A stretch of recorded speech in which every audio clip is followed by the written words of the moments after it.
Praise the lord. ఈ దినము దేవుని యొక్క వాగ్దానము నీకోసం.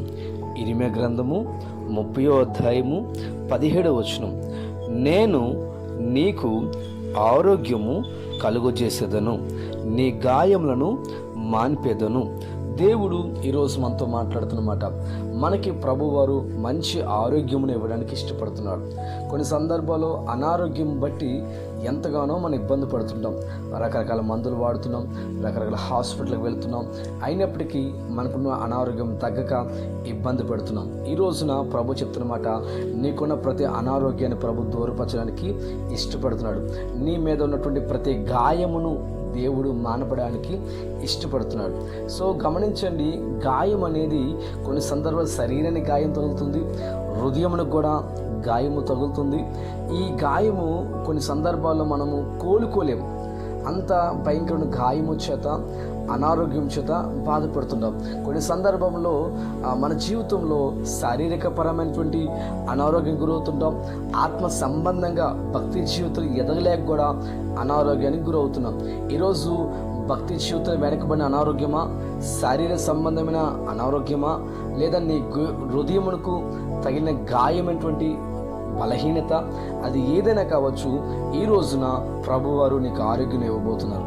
ప్రభువారు నీ గాయమును మానపడానికి దేవుడు ఇష్టపడుతున్నాడు. ఒక సందర్భమును బైబిల్ గ్రంథంలో మీకు గుర్తు చేస్తున్నాను.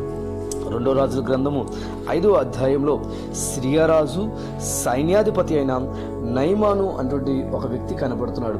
ఆయన జీవితంలో బయట ప్రజల ఎదుట గొప్పగా కనబడుతున్నాడు.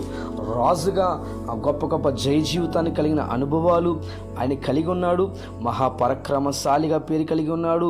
ఆయన ఘనుడిగా పేరు కలిగి ఉన్నాడు.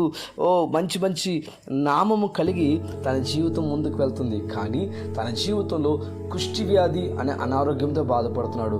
తన హృదయం అంతా గాయముతో బాధపడుతున్నాడు. ఇంకా తన జీవితంలో అనుకున్నాడు, నా జీవితం ఇంతేమో అనుకున్నాడు.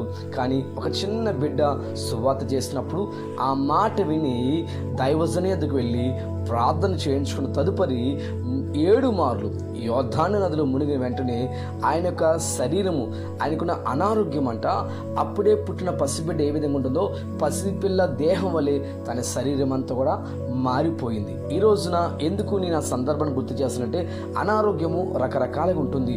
కొంతమందికి విచిత్రమైన అనారోగ్యాలు, చెప్పలేనటువంటి అనారోగ్యంతో బాధపడుతున్న వారు ఉన్నారు. కొంచెం కిడ్నీ సమస్యలతో బాధపడుతున్న వారు ఉన్నారు. కొన్ని సందర్భాలు గుండె నొప్పులతో బాధపడుతున్న వారు ఉన్నారు. థైరాయిడ్తో బాధపడుతున్న వారు ఉన్నారు. రకరకాల వ్యాధులతో బాధపడుతున్న వారు ఉన్నారు. అయితే ఈరోజు ఏ వ్యాధైనా, ఏ అనారోగ్యమైనా నీ జీవితంలో బయటకు పోవాలని ఇష్టపడుతున్నావా? అయితే ప్రభు చెప్పిన మాట, దైవజనుడు చెప్పిన మాట ప్రకారంగా నువ్వు నడవగలిగితే నీకున్న ప్రతి అనారోగ్యాన్ని ప్రభు తొలగించి నయమాను యొక్క దేహమును పసిపిల్ల దేహంలా దేవుని ఎట్లా మార్చారు, మన యొక్క దేహమును కూడా ఒక మంచి నూతనముగా దేవుడు మార్చిపోతున్నాడు. నూతన ఆశీర్వాదమును, నూతన ఆత్మీయ జీవితాన్ని, నూతనమైనటువంటి స్వభావాన్ని ప్రభు మనకి అనుగ్రహించబోతున్నారు. కనుక ఏ విషయాన్ని బట్టి భయపడకు, బలహీనించేందుకు. నీకున్న అనారోగ్యంలో ప్రభు స్వస్థతని ఇవ్వబోతున్నాడు. నీకు కలిగిన గాయాన్ని దేవుడు తొలగించి నీకు మంచి బలాన్ని ఇవ్వబోతున్నాడు. కనుక నమ్మండి, ఈ వాగ్దానము మీ జీవితంలో దేవుడు నెరవేర్చునుగాక. ఆమేన్.